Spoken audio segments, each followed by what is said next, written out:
নমস্কার, আমি বিপ্লব কুমার সিনহা আর আপনারা দেখছেন বিকে স্পট ফাইল। টি-20 ফরম্যাটে ভারত কিন্তু অপ্রতিরোধ্য এবং অজেয়। 20 যে বিশ্বকাপ বা 20 যে ক্রিকেটে এটা সবচেয়ে কঠিন কাজগুলোর মধ্যে একটা ভারতকে হারানো। হ্যাঁ, আমি জানি সাউথ আফ্রিকা কিন্তু এই বিশ্বকাপে ভারতকে হারিয়েছে সুপার 8-এ, কিন্তু সেটা ব্যতিক্রম। আর ব্যতিক্রম একমাত্র প্রুভস করে রুলসকে। রুলসটা কি? টি-20 ফর্মুলাতে ভারত মাঠে নামবে, খেলবে আর জিতবে। সহজে জিতুক, কঠিনে জিতুক, যেভাবে জিতুক, ইন্ডিয়া কিন্তু শেষ পর্যন্ত জিতবেই। রোববার দিন টি-20 বিশ্বকাপও ভারত তাই মাঠে নামবে, খেলবে আর নিউজিল্যান্ডের বিরুদ্ধে জিতবে বলে আমি মনে করি, যদি সেটা কোনো অঘটন না ঘটে বড় রকমের। নাহলে এটা যদি এরকম হয় তাহলে একটা হিউজ ক্রিকেটের আপসেট হবে এটা। এই আহমেদাবাদে অস্ট্রেলিয়া কিন্তু ভারতকে হারিয়েছিল, সেই ক্রিকেটের যে আপসেট ব্যাপার, তার থেকেও কিন্তু এবার কিন্তু বড় আপসেট হতে পারে যদি ইন্ডিয়া হেরে যায়। স্পেশালি সেই ফাইনালে যেভাবে ভারত ক্রিকেটটা খেলেছে, যে ট্যালেন্টেড ওয়েতে ক্রিকেটটা খেলেছে, সেখানে যেরকম আমরা 5-6টা ইনসিডেন্টের কথা আলাদা করে যদি বলতে পারি, তাতে আমার যেটা মনে হচ্ছে এই ভারতকে হারানো কিন্তু নিউজিল্যান্ডের কাছে খুবই কঠিন, ভীষণ কঠিন, সম্ভব নয়, প্রায় ইম্পসিবল বলতে পারি। কেন?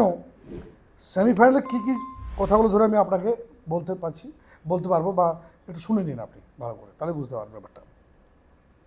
প্রথমে একটা কথা হলো জাসপ্রীত বুমরা, টি-20 ফরম্যাটে সর্বকালের সেরা বোলার। অনেক কিছু কথা বলবেন, এখানে ফুল স্টপ, এটা নিয়ে কোনো কথা হবে না, বস কোনো দ্বিমত নেই এটাতে। কিন্তু শেষ পর্যন্ত সিদ্ধান্ত সেটাই হবে, জাসপ্রীত বুমরা টি-20তে সর্বকালের বোলার এই ফরম্যাটে। আর এই বোলার যখন আমাদের ভারতে আছে, তখন তো ভারত অপ্রতিরোধ্য হবেই, অজেয় তো হবেই। আর বুমরা তো তার ক্যারিয়ারে কখনোই ইন্টারন্যাশনাল ক্যারিয়ারে 4 উইকেটও পাননি। ইন্টারন্যাশনাল টি-20 ফরম্যাটে বুমরা এখনও পর্যন্ত পাননি কিন্তু 4 উইকেট। আবার ইন্টারন্যাশনাল কিন্তু 8 উইকেটও পেয়েছেন, 6 উইকেটও পেয়েছেন, পাঁচও অনেকবার পেয়েছেন, 4ও পেয়েছেন অনেকবার, অরও পেয়েছেন, কিন্তু কোনোদিন টি-20তে 4 উইকেটও পাননি। অথচ সর্বকালের সেরা টি-20 বোলার, ফুল স্টপ, কোনো কথা হবে না বস। কারণ প্রেশারটা যে ডিল করতে পারে সেই হচ্ছে সর্বকালের সেরা। ইম্প্যাক্টটা সবচেয়ে বড় ব্যাপার, আর সেই ইম্প্যাক্টটা কিন্তু বুমরার আছে এবং সেটা উনি রাখেন। এটা অন্য কাউকে কখনোই টি-20 ফরম্যাটে দেখা যায়নি।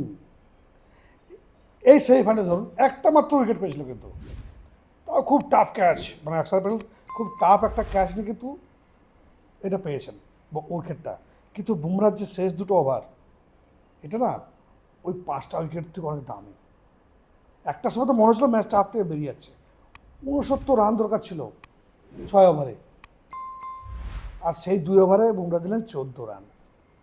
এই যে দুটো ওভার তিনি বোলিং করলেন, সেটা গত টি-20 বিশ্বকাপের ফাইনালের সেটা আমাদেরকে কিন্তু মনে করে দিচ্ছে।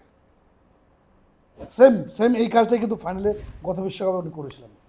আর বুমরা সেখানে একটা ওভার করেছিলেন, মাত্র 4 রান দিয়েছিলেন, একটা ওপেনিং তৈরি হয়েছিল, এবং হার্দিক পান্ডিয়া পরের ওভারটা কিন্তু ওভারে আউট করে দিয়েছিলেন।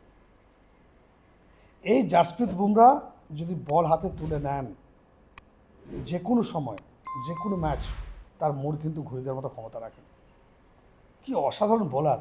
বেশি রান আপ নেই, বিশাল হিউজ আর্চারের মতো গতি নেই, কিন্তু ব্রেডলির মতো গতি নেই, শোয়েব আখতারের মতো গতি নেই, কিন্তু বুমরার যে একটা ম্যাজিক্যাল বোলিং, এটার কিন্তু ব্যাপারটাই আলাদা। Really it's very much magical. এটা জেনারেশনের সেরা কিন্তু একজন বোলার উনি, এবং সর্বকালের সেরা বোলার। হোয়াইট বল ফরম্যাটেও বলতে পারেন আপনি, যে হোয়াইট বল ফরম্যাটেও বলতে পারেন, হ্যাঁ, আর অন্য বলেও বলতে পারেন, এত ডিটেলসে যাওয়ার দরকার নেই। তো এটাই হচ্ছে ফ্যাক্টর, যে বুমরা একটা অপ্রতিরোধ্য, যদি ইন্ডিয়া অপ্রতিরোধ্য হয়, সেক্ষেত্রে কিন্তু বুমরার রোলটা অনেক বড়, অনেক বড়, এবং তিনি অপ্রতিরোধ্য হয়ে উঠবেনই। নাম্বার 2, এই সেমিফাইনালে আপনি অক্সার প্যাটেলের ক্যাচটা দেখুন। স্কোরবোর্ডে তার যে দুটো ক্যাচের কথা লেখা আছে, তার মধ্যে দুটো ক্যাচেই কিন্তু অসাধারণ। একজন হ্যারি ব্রুকের যে ক্যাচটা, কি বলবো, যে দৌড়ে গিয়ে যে পুরো বিপরীতমুখী উল্টো দিকে গিয়ে যে ক্যাচটা ধরলেন উনি, এটা কিন্তু মানে একটা অসাধারণ ব্যাপার ছিল। আরেকটাও ক্যাচ যেটা একদম বাউন্ডারি লাইনে যখন মানে শিবমকে দিয়ে ক্যাচটা দিলেন, এই ক্যাচটাও তারই ক্যাচ, হয়তো তার বোর্ডের ওই ক্যাচটার পাশে তার নামটা লেখা নেই, নামটা লেখা আছে শিবম দুবে, কিন্তু ওটা অক্ষর প্যাটেলের কিন্তু ক্যাচ। আর সেই সময় ওই ক্যাচটা নিয়ে, এমন একটা অবিশ্বাস্য ক্যাচ নিয়ে, বাউন্ডারি থেকে ক্যাচ নিয়ে তিনি অক্ষর প্যাটেল ধরলো ক্যাচটা, আর ব্যালেন্সটা ঠিক রেখে যখন হলো যে না ব্যালেন্সটা আমার চলে যাচ্ছে, উনি জাস্ট লোফা করে শিবম দুবেকে দিলেন আর ক্যাচটা কমপ্লিট হলো। স্কোর কার্ডে হয়তো লেখা নেই অক্ষর প্যাটেলের নাম, কিন্তু শিবম দুবে কাছে লেখা আছে। এটা যারা খেলার দেখে তারাই বুঝতে পারবে।